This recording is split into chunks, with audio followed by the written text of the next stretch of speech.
Romulus and Remus. Rome's foundation story begins with abandoned twins, a river, a wolf, and a killing between brothers. Romulus and Remus were said to be the sons of Rhea Silvia and the god Mars. Their birth was dangerous because they belonged to a royal bloodline that threatened the rule of King Amulius. To remove them, the infants were placed in a basket and left near the Tiber River. But the twins did not die. A she-wolf found them and nursed them, and later a shepherd named Faustulus raised them as his own. When the brothers grew up, they discovered their true identity and overthrew the man who had tried to destroy them. After restoring their grandfather to power, they decided to build a new city. That decision should have united them. Instead, it destroyed them. The brothers argued over where the city should stand and who should rule it. In the most famous version, Remus mocked Romulus' new boundary, and Romulus killed him. The city was then named Rome after the surviving brother. The story gives Rome a violent beginning. Its first king was also a brother killer. From the start, Roman identity was tied to survival ambition, sacred destiny, and blood spilled for power.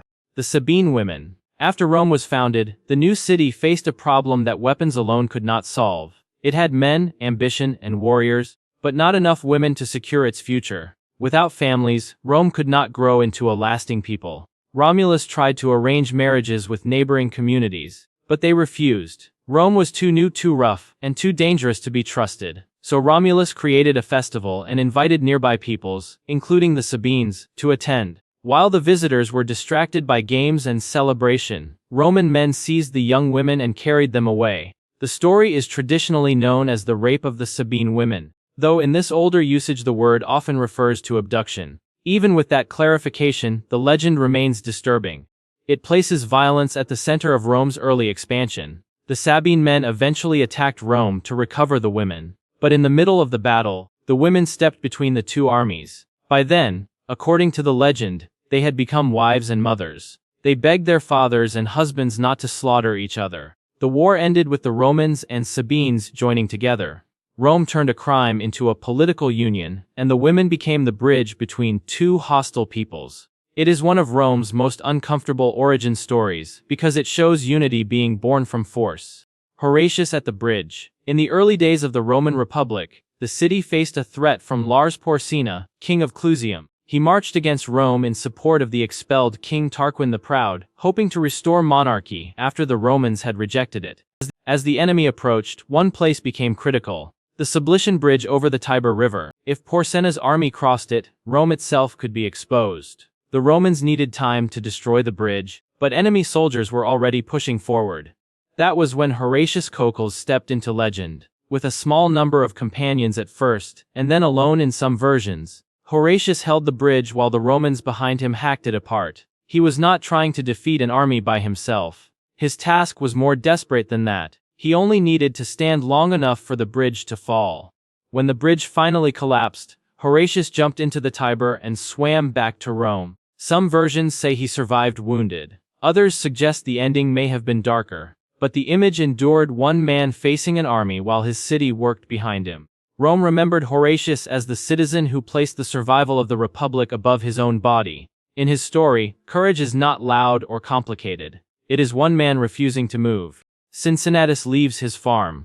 The Romans admired power, but they also feared what power could do to a man. That fear gave them one of their greatest moral legends, Cincinnatus. Cincinnatus was said to be a farmer who had withdrawn from public life. During a military crisis in 458 BC, Rome needed emergency leadership. A Roman army was trapped, and the Senate appointed Cincinnatus as dictator. In the Roman Republic, a dictator was meant to be a temporary office used during extreme danger, with authority granted for a limited period. The messengers found Cincinnatus at his farm. He left his plow, accepted command, organized the rescue, defeated the enemy, and saved the trapped Roman forces. Then came the part that made him unforgettable. Instead of clinging to power, he resigned the dictatorship and returned to his farm. For Romans, this was the perfect story of civic virtue. Cincinnatus did not seek authority for wealth, revenge, or personal glory. He accepted it because the state needed him, then gave it back when the crisis was over. His legend became a warning to future leaders. Power could be honorable only if it was controlled. The true Roman hero was not the man who ruled forever, but the man who knew when to walk away. the Geese that saved Rome. Sometimes Rome's survival was credited not to generals, walls, or weapons, but to birds. In 390 BC, after defeating the Romans at the Battle of the Allia, a Gallic force entered and sacked much of Rome. The surviving defenders took refuge on the Capitoline Hill, one of the city's most important strongholds. The situation was desperate. Rome had been humiliated, its streets were occupied, and the enemy was looking for a way to break the final resistance. One night, the Gauls tried to climb the hill secretly. The Roman guards did not notice them. Even the dogs failed to raise the alarm. But the sacred geese of Juno, kept near the temple, began to honk and flap loudly. Their noise woke Marcus Manlius, who rushed to the wall and helped stop the attack. It is one of the strangest rescue moments in Roman legend. The city that would later conquer the Mediterranean was saved, in this version, by animals that refused to stay silent. The story worked perfectly for Roman memory. It turned humiliation into a lesson about vigilance, religion, and unexpected protection. Rome had been beaten, but not erased. Even after disaster, the city imagined the gods, the temple, and the sacred geese still watching over it. Hannibal at the gates. Few enemies frightened Rome like Hannibal. During the Second Punic War, Hannibal of Carthage did something Rome did not expect. Instead of attacking by sea, he marched from Spain, crossed the Alps, and entered Italy with an army that included war elephants. The journey itself became one of the most famous military feats of the ancient world. Mountains, cold, hostile tribes, and exhaustion destroyed much of his force, but enough survived to shock Rome. Then came the battles. At Trebia, Lake Trasimene, and especially Cannae in 216 BC, Hannibal inflicted devastating defeats on Roman armies. Cannae became a nightmare in Roman memory, because tens of thousands of Romans were killed or captured in a single battle. Rome had faced defeat before, but this felt different. Hannibal was not a raider, he was a commander inside Italy, defeating Roman armies on Roman soil.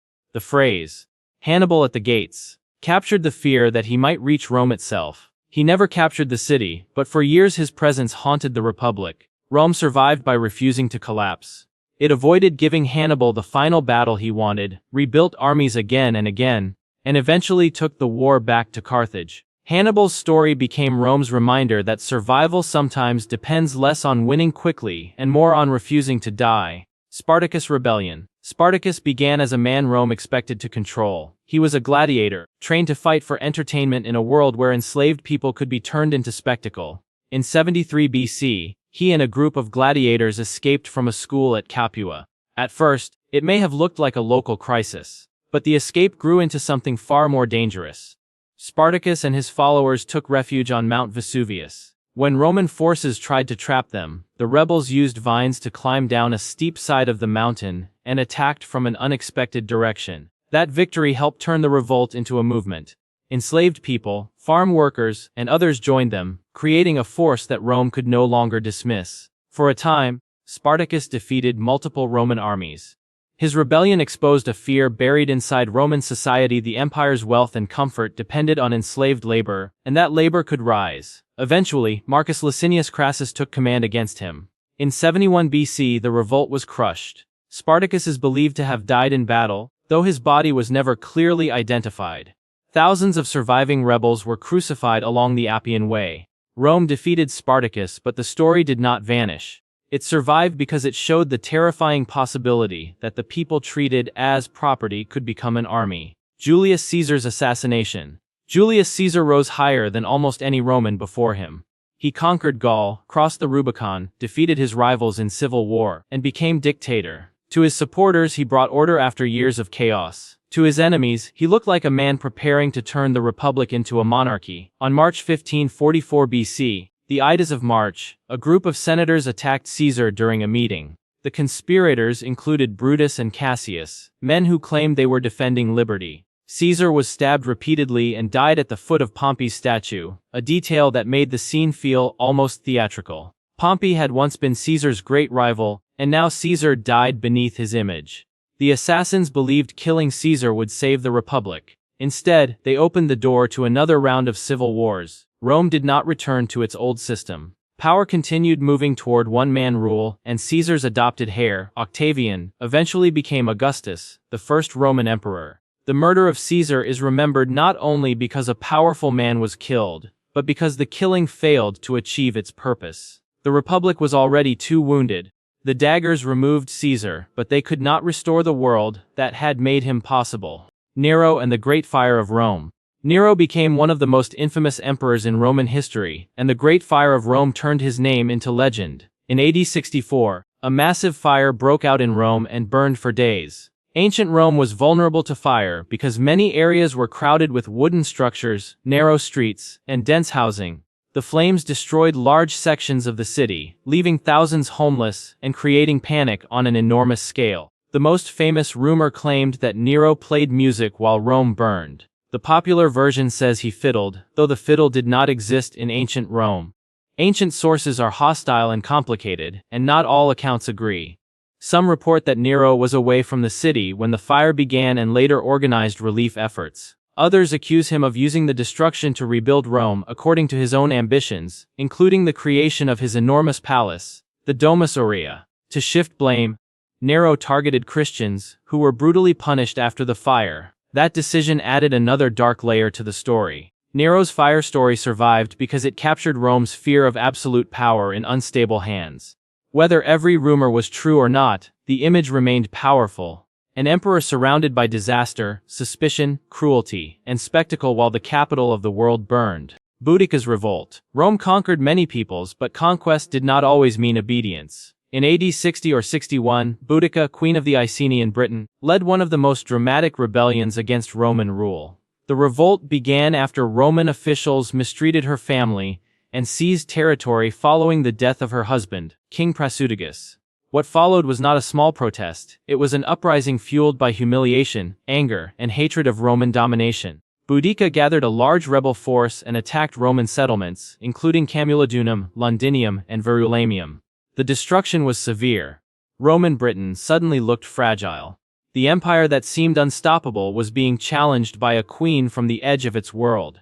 The rebellion ended when the Roman governor Suetonius Paulinus chose ground carefully and faced Boudica's larger force with disciplined Roman troops. The Romans won decisively. Boudica died soon after, though accounts differ on exactly how. Her revolt became unforgettable because it reversed the usual Roman story. Rome liked to present itself as the bringer of order. Boudica's rebellion revealed what Roman order could feel like to the conquered: occupation, exploitation, insult, and violence. She did not destroy Rome's rule in Britain, but she forced Rome to remember that empire always created enemies. Thank you for watching. To support the creation of more videos like this, please like this video, subscribe, and leave a comment suggesting a topic for our next video.